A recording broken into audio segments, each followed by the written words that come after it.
Hello, everyone. Welcome to our webinar, Male and Female, He Created Them, Creation and Identity. This is being hosted by Lutheran Family Service. It's a 5-part webinar that focuses on our identity from a couple of different perspectives. And so this is the second part. You heard last week from Pastor Connor as he looked at God's good gift of our identity. And this week, we're going to be looking at our identity from a mental health perspective, and particularly our gender identity. My name is Casey Belts. I'm a licensed mental health counselor with Lutheran Family Service, and I will be leading us through this discussion. But before we begin, I want to go back to Pastor Connor's presentation because I think he did a great job of giving us a framework to interpret or test what's going on around us.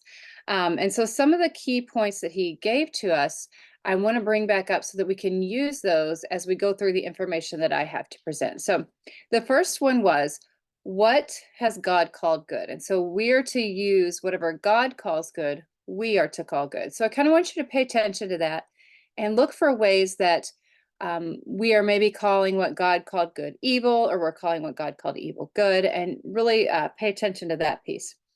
He also said we put the creator before the creature. So be paying attention to places where we put man's wants or ideas or desires before what God has put in place for us. And then Pastor Connor also gave us the sentence that reality has edges. In mental health counseling, we talk about those in terms of boundaries. So you'll probably hear me referring to them as boundaries, but I want you to maybe identify places that God gave us boundaries and maybe places that we're trying to take those off. And I'm going to add another one, that things that God put together when he created us that we are seeking to take apart now. So just pay attention to those 4 things and really see where you can see them coming into play here. It's going to be helpful for this presentation and just for as we encounter different ideas in our culture. So here. Lutheran Family Service is a Christian counseling organization. We provide other services than counseling, but all of our care and service that we provide to people is based in God's word. And so that's where we turn when we start talking about the topic of identity as well. So God created man in his own image. In the image of God, he created him, male and female, he created them. And this is from Genesis 1:27. And here God gives a very clear definition, or an edge, if you will, to the topic of gender for us. He gives us a boundary. He says male and female. It's very clear, very plain. It's very hard to argue with the statement that he gives us there. I want to add the first article of the Apostles' Creed and its meaning. So the first article is, I believe in God the Father Almighty, maker of heaven and earth. And then the Catechism goes on to give us the meaning of that. And it says, I believe that God has made me and all creatures, that he has given me my body and soul. And it goes on to say, eyes, ears, and all my members, my reasons, and all my senses, and still takes care of them. But what I really want to focus on just for this topic is that he gave us a body and a soul. And so when God made us, we are a body and soul. And so for the purposes of this presentation, we'll talk about the soul as all the things that make us a human. So we have our bodies that house our soul. So that would be our thoughts, our feelings, our ideas, our faith, anything that would characterize a person. We're going to use as purpose of soul, but there are many definitions that are floating around out there. So God gives us this in Scripture, that he's male and female, we're body and soul. What we also know from Scripture is that God is a God of truth. He's a God of order and clarity. So it doesn't really fit with what we know about God as he's revealed things to us in Jesus, that he would give us this word for us to go by, that he would give us a body of a man and a soul of a female, because that's not truthful. We would never think of a person as truthful if they said one thing and did another, and the same would apply to God. So he's not going to do something confusing like that and make it harder for us to believe in him. We have enough trouble with that as it is. So this has kind of been what society has believed for millennia. We've kind of held to this idea of male and female, body and soul, the body and soul connection, that they're interrelated and that you cannot separate them. But what has caused us as a society, and then within the mental health counseling field also, to veer away from this idea of male and female and body and soul. How did we get here? To answer that question, we go back to the 1950s and the 1960s, so not that long ago. And this man here, John Money, he was a Harvard-trained psychologist, and he worked at Johns Hopkins, and his field of study was primarily with intersex people. So people who are intersex have some chromosomal abnormality, meaning they don't have an XY, or an XX, they have XXY, or some variation of those genes that are not what we typically find in an individual. And so from his work with people who are intersex, he developed his own theory of gender. And he tried to then apply his theory of gender that he got from people who are intersex to the general population. And his theory was that gender is a social construct. And what that means, well, and it's also that it's imposed on us by society. So what that means is he thought that a boy would be a boy at birth, so his biological sex was male, would then by society, by his parents, by his siblings, and all of his family, be treated as a male. So that means he would be given a male name, male clothing, male toys, male nurturing, all of these things. And from that interaction that this infant baby has with society, that is how he develops his idea of who he is as a gender. He also believed the opposite to be true, that if a boy was born as a male, that he could then be treated as a female, and he would come to develop a gender identity that was not related to his biological sex. So this is the first time we hear this idea. His theory also was that we still just had male and female gender, so that was the same. He believed that gender identity was fixed around 2 to 3 years old. So it's really those early interactions that would really solidify that gender identity.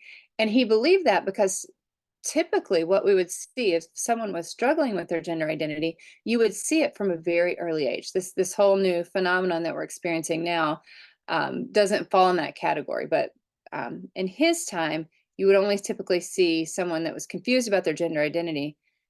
It would present at 2 to 3. So this is the first time in mental health counseling and society we're seeing this idea of separating the body and the soul, if you will, the body or the genetics from the identity.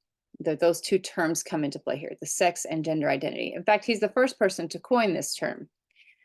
So John Money is a scientist with a theory, but how's he going to prove his theory? So a researcher needs to produce research, they need to produce articles and books and things like that. But I, as a parent, would not offer up my child to a research project like that. If someone came to me and said, hey, I'd like you to let your son participate in the study where we're going to try to make him think he's a girl, I would say, no, thank you, and I would pass. And I think many other parents would do that as well. So he's kind of stuck in trying to prove his theory. So this is where the Reimer family, and more specifically the Reimer twins, enter into this story of gender identity. So they were twin boys. It was Bruce and Brian. They were paternal twins, so their DNA was identical. And one of them, Bruce, was injured in a circumcision, and it was a pretty catastrophic injury, and his parents were very distraught, so they were looking for help. And they somehow connected with John Money. When they went to him, they were fairly uneducated. I think they had dropped out of high school at 15 or 16. And he told them his theory as truth. If you raise Bruce, who was the injured child, as Brenda, he will go on to live a happy, normal life as a female. So they believed him and they trusted him, and they agreed to have Bruce have a sex change and start on cross-sex hormones. So they did that around age 2 and then sent him home to live as Brenda. Brenda, now formerly Bruce, and Brian would then come back to John Money periodically for check-ins as he continued to give them treatment and check their progress. So when the twins were 6 and Brenda had been living as a female for 4 years, John Money published an article and presented an article at a conference of thousands of colleagues that this treatment of Bruce to Brenda was a success, that Brenda was now happily living as a female and had no difficulties with this identity. This was a huge success. It was viewed as innovative, and this is where I want to introduce the concept of runaway diffusion, because this art or this research that he produced and published became kind of standard of care. It was viewed as groundbreaking, and it was a huge success. And he was revered in a way because of this experiment that he did. So he published textbooks. This influenced policies, and it really encouraged a lot of activism on behalf of individuals who struggled with their gender identity. And here, what we want to talk about is this activism piece, because this is going to be important as we go through the story and kind of look at what's going on here. Activism comes up time and again. And one of the reasons that this idea of gender identity was able to really take root and flourish was what was going on at the time, the cultural influences. This is when the feminist movement was really coming to the forefront. Again, maybe the second wave of feminism, if you will. This is when gay rights activism was really gaining ground. And you also have to remember that at the time, it was the time we were protesting against the Vietnam War, and just this general cultural movement of breaking down barriers, and particularly the barriers of the previous generation. But if you will, it was a time of just removing all those edges of reality. They were not viewed as helpful and good, and they started to be viewed as restrictive and harmful. And so that was going on. And so this idea of gender identity being a social construct and be able to remove some of those barriers fit right in with what was happening at the time. So this went on from 1971, I think, is when he started publishing things. And it's not until 1997, so that's 1997, that's not too long ago, that the truth was revealed as David Reimer, who was formerly Brenda, formerly Bruce, began to speak about his experience with John Money and his sex reassignment surgery. So he started going on like the Oprah, did interviews with the Rolling Stone. You can find this anywhere if you Google it. And he revealed the truth that he never actually accepted his feminine identity as Brenda, that he struggled with it from the time he can remember, fought against it with his parents, and it became a really difficult thing for him. And he didn't understand why he didn't fit in and what was going on. And when he was 13, his father sat him down and told him the truth. And from that point on, he had been living as David. He got another sex reassignment surgery and began living as David, and went on to marry and not have his own children, but he became children to the woman it was her children, and he became father to them. So this idea had a long time to be viewed as truth. And when the truth came out, it was also revealed that he had been sexually abusing both boys when they would come back. And tragically, David committed suicide at 38, and Brian died of an overdose at 38 also. So there's a really just evil and tragic beginnings to this whole idea of gender identity. But the medical community at the time did cut ties with this idea and with John Money, but the idea continued to kind of percolate in academia, and it never really went away. And it was the target of activism for a long time. And if you look up John Money today, you're still going to see people who call him the father of sexology, and he's the pioneer of gender identity, and he's still looked upon as a positive influence on society. So where did John Money's ideas lead us? Where are we today in terms of gender ideology? And so to kind of look at that, I'm going to look at this illustration that's very popular again. I did not have to dig too deeply for any of this information that I have. It's all right there. I'm just kind of putting it together for you guys to have in one spot, but this is easy to find on the internet. A couple of things I want to highlight, and just for you guys to remember that it's a unicorn, a cartoon unicorn. So this is obviously not targeted toward grown-ups. This maybe would be something that we would use to get an idea across to younger people, children, maybe adolescents. And another thing I want to point out about this is this illustration does a really great job of showing how the gender ideology is separating things that God put together. So here they have gender identity, and it's in a separate category by itself. And you can identify as a female, male, or another gender. So here we already see some of those boundaries being taken off by adding another gender. There's this idea that you can move along this line of femininity and masculinity to where you're more masculinely identified or more feminine, or more or less, and that this idea of gender identity is actually unrelated to your gender expression. And your gender expression is how you present yourself to the public. And again, you can present yourself as feminine, masculine, or other.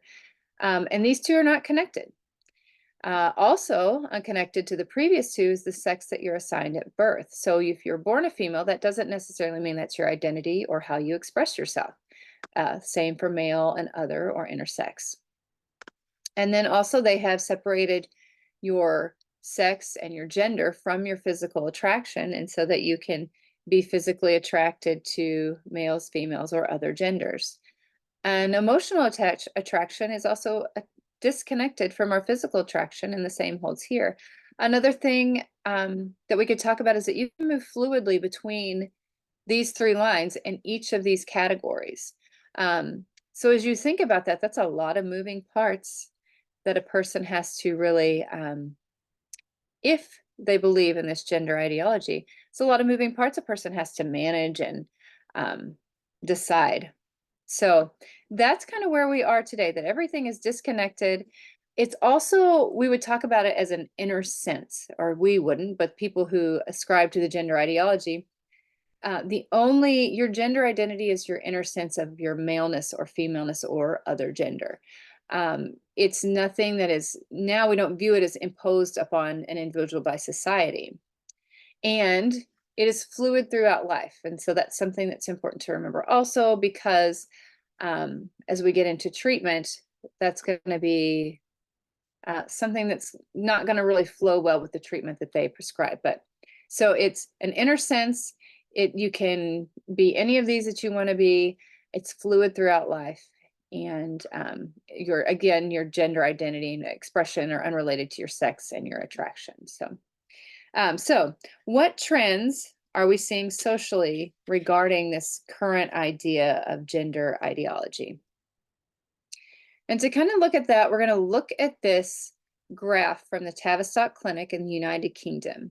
Now, the Tavistock Clinic was one of the first clinics to offer medical treatment for gender dysphoria, or actually to offer gender affirming care. And what gender affirming care is social transitioning, puberty blockers if applicable, meaning that if someone has not already entered puberty, they can be put on puberty blockers, cross-sex hormones, and then gender reassignment surgery.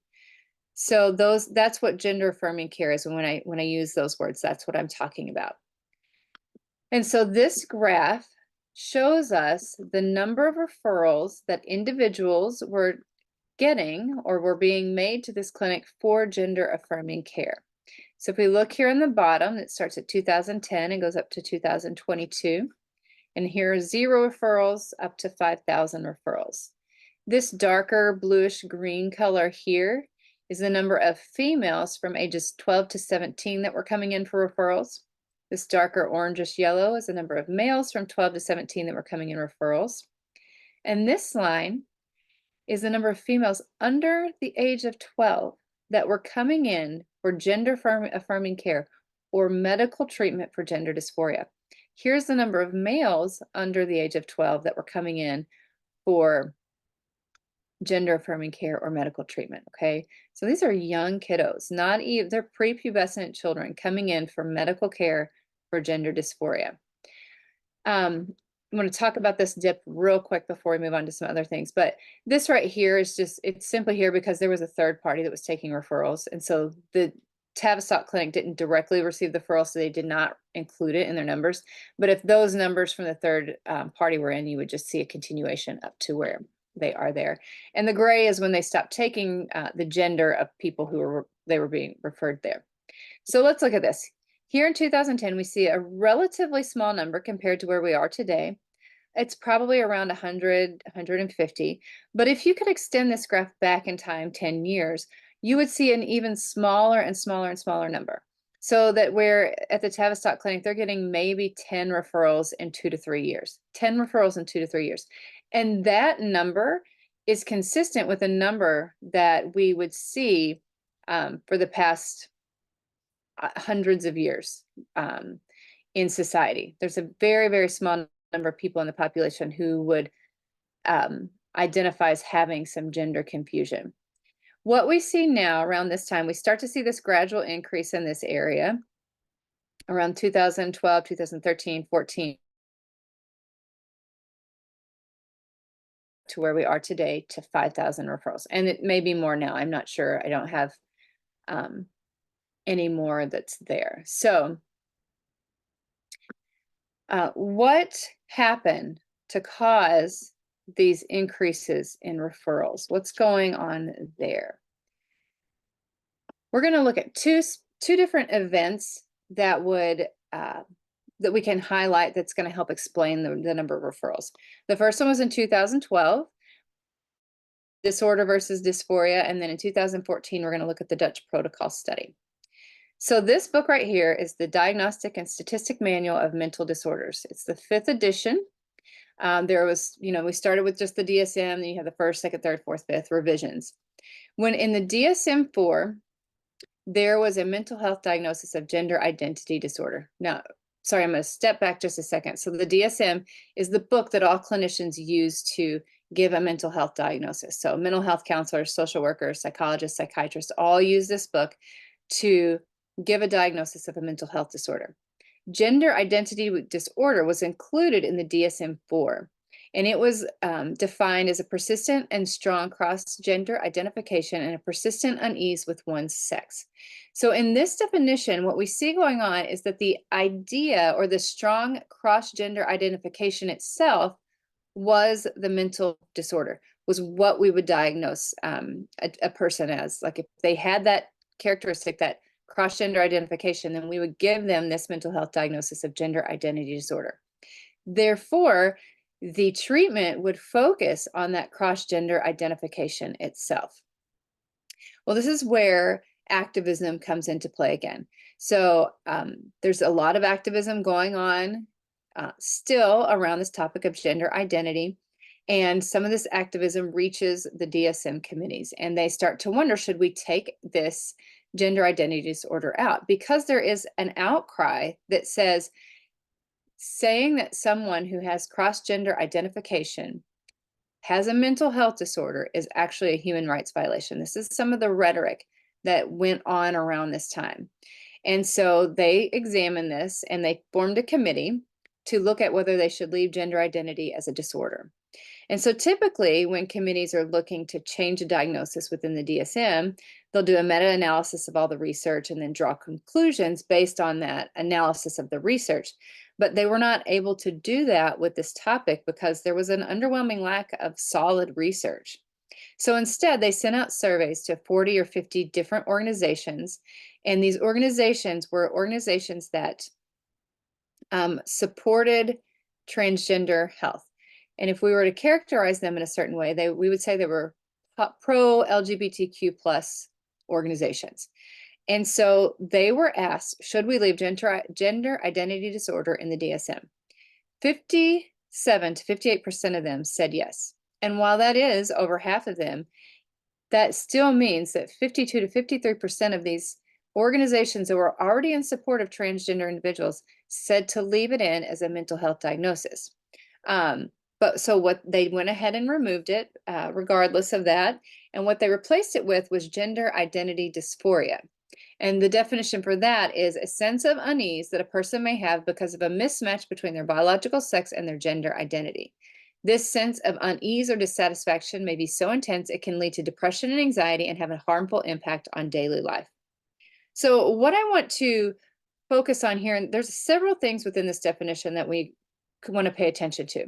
So what they did was they shifted the disorder to dysphoria, and that shifted the focus from the actual thoughts of cross-gender identification to the unease that a person has because of these thoughts. So previously with gender identity disorder, just having the thought was a disorder. Now what we're seeing is that if you have a sense of unease or distress associated with that mismatch, that is the disorder. That also changes the trajectory of treatment because you're no longer treating the thoughts, you're treating the distress that comes with those thoughts. And if you have those that mismatch, but you're not distressed about it, there's no need for treatment. The DSM goes on to state that this sense of unease is often caused by a lack of access to gender affirming care. So, what they're saying essentially in this definition is that when a person has a mismatch between their biological sex and their gender identity, if they do not have access to gender affirming care, they are going to then have gender identity dysphoria. They also state that if they don't have access to gender affirming care or medical treatment, that the rates of anxiety and depression will increase. So there's a lot going on in that, and I want you to remember that definition as we continue to go through things. All right, the second event that happened was the Dutch protocol study. This was 2014. And this was a study that was poorly done on the mental health of youth that received gender affirming care. And so what they did was they gave a pretest to assess mental health of 70 youth that had identified as gender confused from an early age. They gave them gender affirming care, puberty blockers, cross-sex hormones, sex reassignment surgery, and then they gave a post-test to assess mental health. The results of this study were that their post-test, they had better mental health outcomes than in the pre-test. And again, this is where runaway diffusion comes into the picture. This study was spread far and wide. It was viewed as standard of care. It was innovative. People were very excited about this, and everyone started using gender affirming care as the treatment for gender confused youth. There turns out there were several flaws in this study, and I'm not going to take the time to get into all the research and research development and things like that, but you can, if you're interested to know what some of these flaws are, again, this is easily found on the internet. You just look up the Dutch protocol study, and there's an analysis of that. But even the authors of this study came out to say, hey, we didn't mean this to be standard of care. We were just starting the journey. So even though, again, they were in favor of the changes that were going on, as researchers, they said this is probably not the best use of our article. But we can clearly see, if we come back to this graph, we can clearly see the effects of that, where we were in 2012-13, we start this gradual increase in referrals. And then in 2014-15, just it takes off after that Dutch protocol study. So these are two really important events that changed how individuals who are confused about their identity were treated in terms of the treatment they received, not their social treatment. So what does the gender ideology have to say about this increase in the referrals and people seeking treatment? And here I have this quote, that being transgender is as normal as being alive. And I somewhat facetiously attribute this quote to the internet because it's everywhere. So explanations for why we're seeing an increase in the number of people and adolescents in particular who are struggling with this, they're given this quote, and they're saying that it's part of the normal human development. It's part of discovering your identity. This is a normal variation in humans. They're really seeking to normalize transgenderism, or the idea that someone could be a different gender than their biological sex. And this is really important as we think about who this is being told to.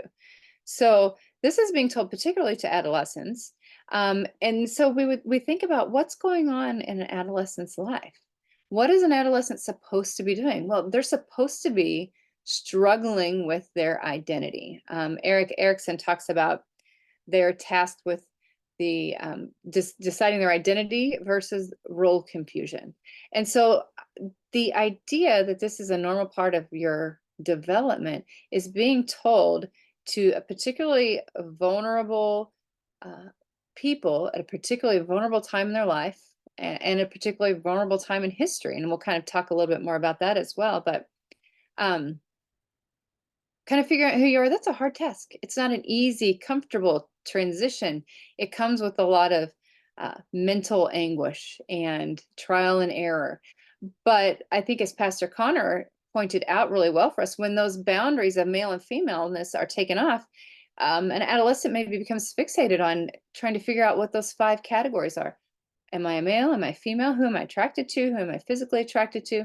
And they maybe aren't able to really move beyond that level of development in their identity to the more important pieces of their identity that are based on the foundation of male and female, such as, what do I believe? What do I value? Who do I believe in? Who do I trust? All of those things are parts of developing your identity. But if you're stuck wading through the murky waters of, am I a male or a female, you would probably see a lot of difficulty moving beyond those questions for identity. And while this idea is being put out there as the majority and as what is now being considered science, you would get the idea that this is an agreed upon statement that being transgender is as normal as being alive, and that all professionals agree with it. But the more you dig into this topic, the more you see that there's not a consensus, even among secular professionals. So the medical field, there's individuals who are saying this is not good. What we're doing is not good for kids and for society. Mental health counselors, secular mental health counselors are coming out. They're forming groups for a different type of treatment and a different type of conceptualization. So to see what they're saying, we're going to have to look at several factors. So that graph that I showed you, such a dramatic increase in any phenomenon in culture is not going to be attributed to just one factor. Anytime you see something jump up like that, there's going to be numerous factors that are leading to such an increase, regardless of what we're talking about. So we're going to examine first some of the social and cultural influences that are at play that are leading to such a large number of people struggling with their gender identity. So if you remember back when we were talking about John Money and his idea of gender identity and how it was able to flourish, and we talked about the cultural influences that were going on, well, there's still cultural support for removing the edges and boundaries of reality, particularly around the idea of sexuality and gender. And I think we see that in most places we interact in society these days. And so that really allows this idea to spread to everyone. I don't know of anyone who's completely immune to this, other than maybe people who are very disconnected from the world. But there's also a cultural bend to explain our society as one based on a power structure where individuals will fall either into the category of oppressor or oppressed. And this is important because if we remember, particularly adolescents trying to develop their identity, and they're being told by society that they fall into one of these categories, say they fall into the oppressor category that is around. That's a really difficult concept to assume as you're trying to develop your identity, particularly when they have not themselves maybe participated in the action of oppressing someone or directly oppressing someone, but rather they are put into this category because of their biology. And so that's really difficult for grown-ups and adolescents to wade through those waters of oppressor or oppressed. And so what you might see happening is an adolescent who's in the oppressor category who really struggles with that idea. They may assume a transgender identity, and then they would be in the oppressed category, and they no longer have to deal with that psychic tension of being an oppressor. So that's one way that you could see this playing, these social and cultural influences playing out. Another is that we, in our society, if we don't ascribe to the gender ideology, beliefs and ideas, we're given a lot of really negative labels. So transphobic, I'm trying to think of some of the other ones here. We're archaic, we're bigots, all of these really negative words that are attributed to our character. And again, we're susceptible to that. We all are. We don't want to be thought of as hate-filled or unloving or any of those things. And so there's a push to ascribe to this ideology in an effort to escape the feeling that those words would elicit in us. So we're also being told that we're violating the human rights of others if we don't allow them to, if we don't support these ideas. So there's just a lot of pressure from the culture in a variety of ways. Whereas if you do not align with these ideas, you are bad. I mean, that's kind of the underlying statement that is given to us. And as you're developing your identity, you don't want to develop an identity where you think you are a bad person. And so you're going to want to reject a lot of that stuff that would lead you to believe that. So social and cultural influences, they're pretty intense right now. And it's easy to understand why an adolescent or a vulnerable person would be swayed by some of those. And we also see that very often individuals who struggle with their gender identity will also have a co-occurring mental health diagnosis. And so what I mean by that is they maybe would have a diagnosis of gender identity dysphoria, but they would also perhaps have a depression diagnosis or a PTSD diagnosis. And so underlying a lot of these mental health diagnoses is a lack of connectedness. And we'll kind of talk about that as we go through a few of them, but I think that's an important point to remember as we go through all of these things is a lack of connectedness really is at the root of a lot of our problems today. So let's look at depression and anxiety because this is the most common co-occurring mental health diagnosis that individuals who also struggle with their gender identity will have. And what we know about depression, it is a pervasive and persistent sense of despair, hopelessness, and sadness. It's a terrible feeling that people have. They want it to go away. People don't like to feel depressed, and it can be overwhelming to their lives to the point where they have suicidal thoughts. And so, you know, if particularly an adolescent, if they're struggling with depression, they want to know why. Why am I feeling this way? And how can I make this go away? What can I do? The same can be said of anxiety. And so while it's not the persistent thought of feelings of sadness, it's persistent feelings of fear and nervousness. And again, it takes over an individual's life, or it can take over an individual's life. And it can really inhibit their anxiety and depression can both really inhibit a person's ability to connect with other people. If you're so fearful or so sad, it's really difficult to have the energy to work on connecting with other people. And the same is said for anxiety too. Why do I feel this way? Why can't I make this stop? What can I do to make this better? And if in their search for the answer to these questions there on the internet, they're going to come across the idea of being transgender as the explanation for their depression and or anxiety, because a lot of times those go hand in hand.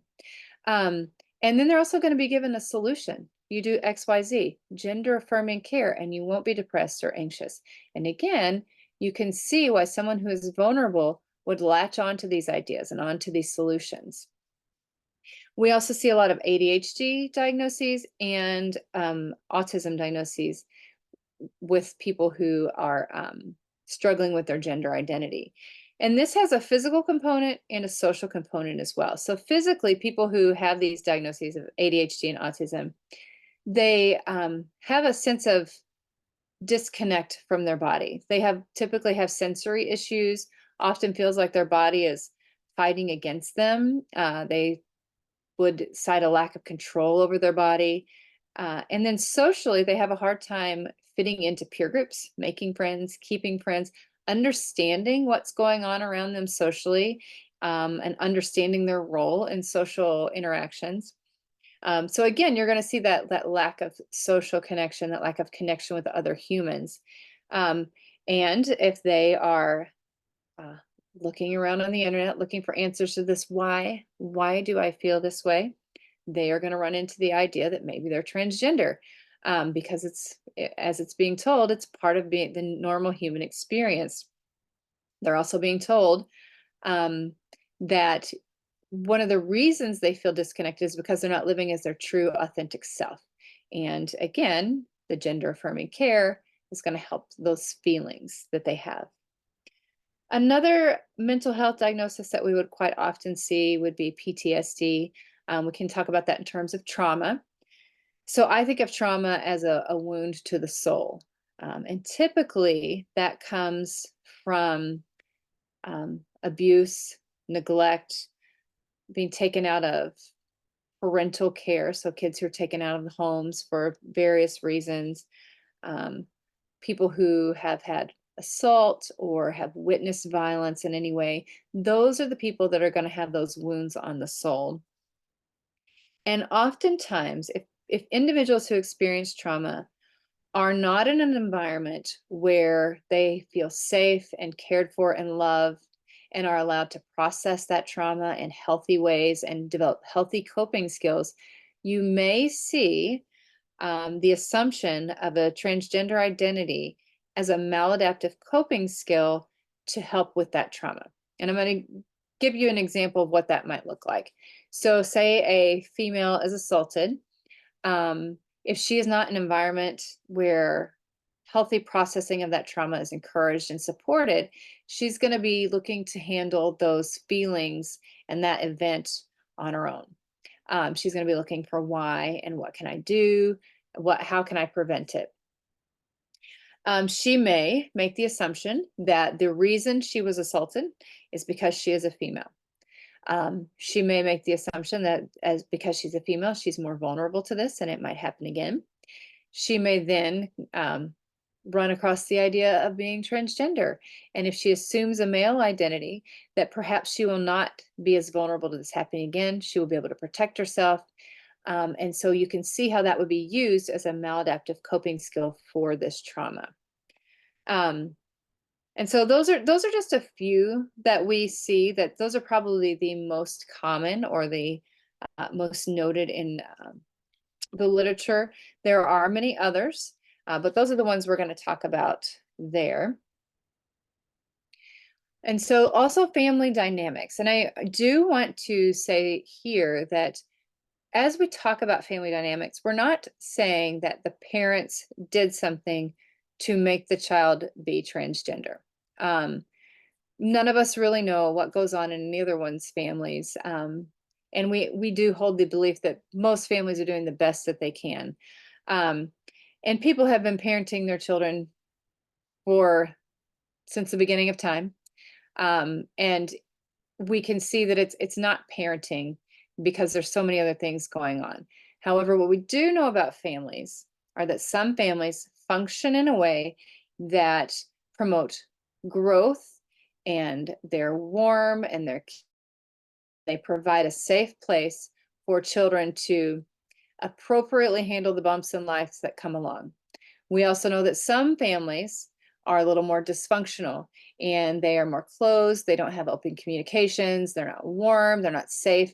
And they don't help or they don't provide a place for children to process the bumps in life that come along. And so if a child is in a family where their dynamics lean towards the dysfunctional, um, it's going to make them more vulnerable to this idea of gender identity confusion. We can see this play out in a lot of different ways, but I'm going to just give an example here of, say we have a family where there's a son and a daughter, and maybe the dad pays more attention to the son, takes him fishing, takes him to games, takes him to do all these masculine activities, um, gives him attention and affection and love, but doesn't do much with the daughter. The daughter, as a young child, might develop the idea, well, this must be because I'm a girl, and this must be something I've done wrong. If I was a boy, dad might love me better, or might love me more and give me the attention that kids rightly need from their parents. And so they may then assume the gender identity of a male in hopes of receiving some parental love and care. And so that's one way that we might see family dynamics affect or lead toward a vulnerability to this idea. Um, we also see social contagion coming into play here.